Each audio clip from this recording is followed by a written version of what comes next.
So I am here with Mia. She's my Ella sculpt by Jennie Lee, and I am going to be changing her out of this outfit.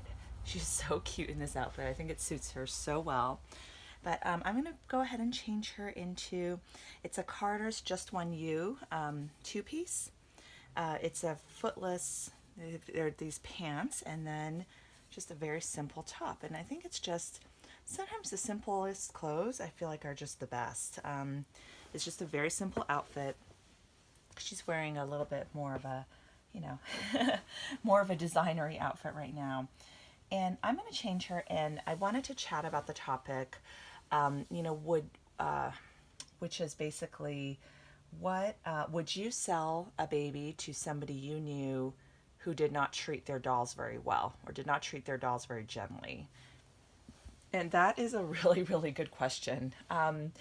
And I think that, and I think the question that was specifically asked me in the comments was even if they had a history of, you know, paying on time, being fine from just a customer transaction point of view, that they could pay in full, there weren't any like payment issues, but you know that that person just does not treat their dolls gently, and they maybe have had a history of babies in their collection getting damaged. Maybe they bathe the baby every day, that kind of thing.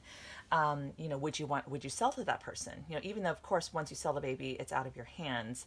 And I think I would just say it depends. It really depends. I think, and I'm gonna go ahead and change her while we chat about this because I think it's a very interesting topic. I didn't feel like I could do it justice just by responding to the comments. So I really always appreciate you guys' comments because it always gives me ideas for my next videos.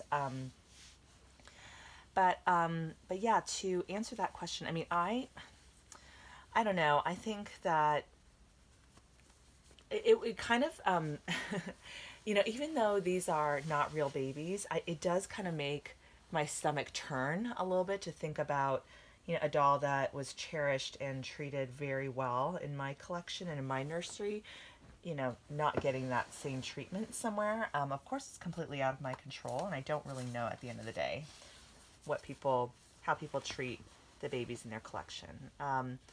But but yeah, I think that though in general, I would say no. I mean, I would not. I would probably. I guess it depends. Like if they were the only buyer who had expressed interest, and depending on how much I needed to sell that doll, I just might have to, you know.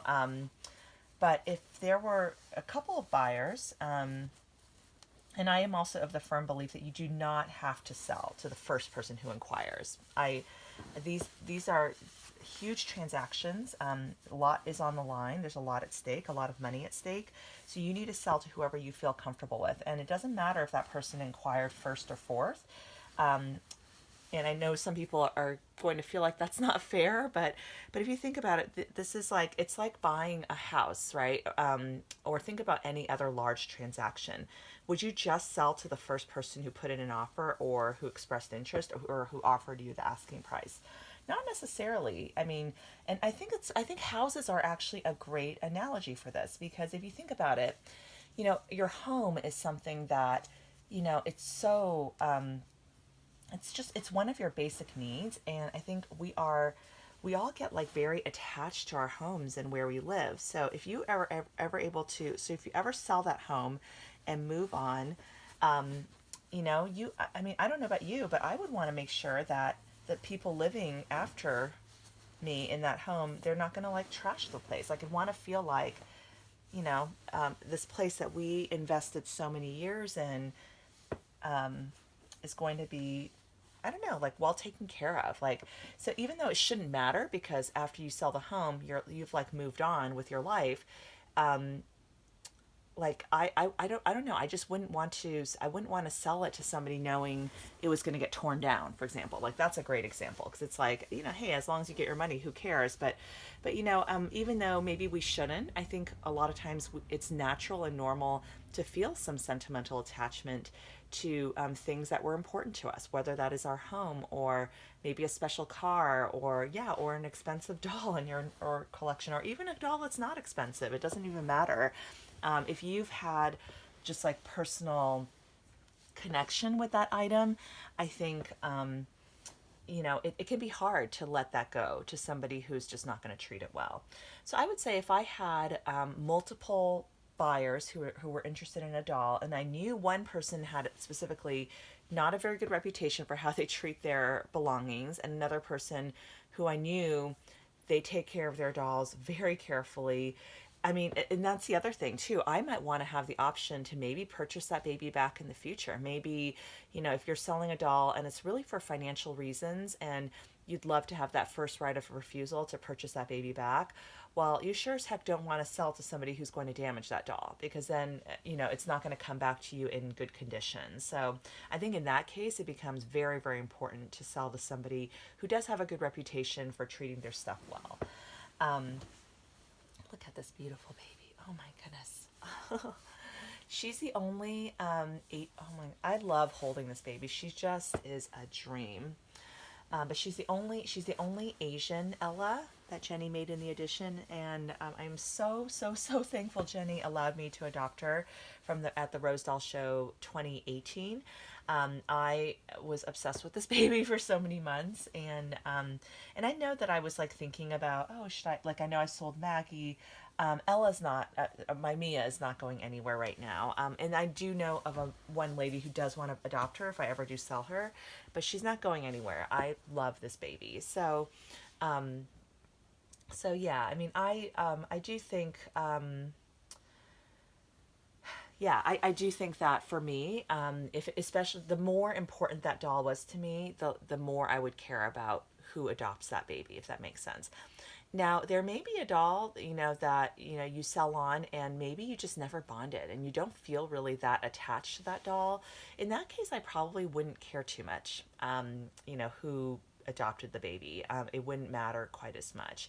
I think it just depends on how important that item was to you before you sold it. Even if you're not going, even though the new mommy, it's up to her, whatever she wants to do. If she wants to bathe the doll a lot, I mean, this happens a lot with silicones, right? Like, people, because these babies look so realistic, people treat them like real babies, and they bathe them a lot, change them a ton, and then, you notice like certain damages, like it could be some peeling, or it could be some other issues, some tears, right? Like maybe a toe came off or something like that. It's just things that I like don't want to think about because it just really scares me. But yeah, there could be things like that happen. But if it's and especially if it's a baby that I love and care about, I just want to know that the baby's in a new home. Somebody else made the point that they would actually want the doll to go to a home where they're going to get loved on and really enjoyed, like as an artist, that's what they prefer. Because this is a little bit of a piggyback off of my recent video about, as an artist, do you care if like, yeah, like, do you have like any right? I mean, we definitely don't. I agree that as an artist or collector selling on a doll, once it's out of your hands, it's completely not, you cannot micromanage how that doll is treated at that point. So I still completely agree with that, but that doesn't change emotionally how you feel about it. So some artists really want their doll to be played with and enjoyed, and I think there's a balance of that. I think you can enjoy your collection without mistreating the doll and damaging the doll. I really truly believe that.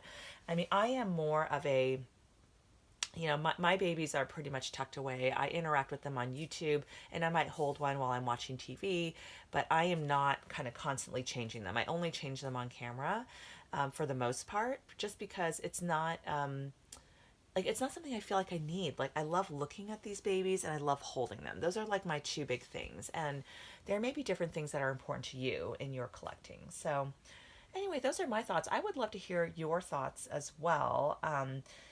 Whether you would decide not to sell to someone if they had a reputation for mistreating their dolls. So leave me a comment below and let me know what you think. Talk to you guys later. Bye.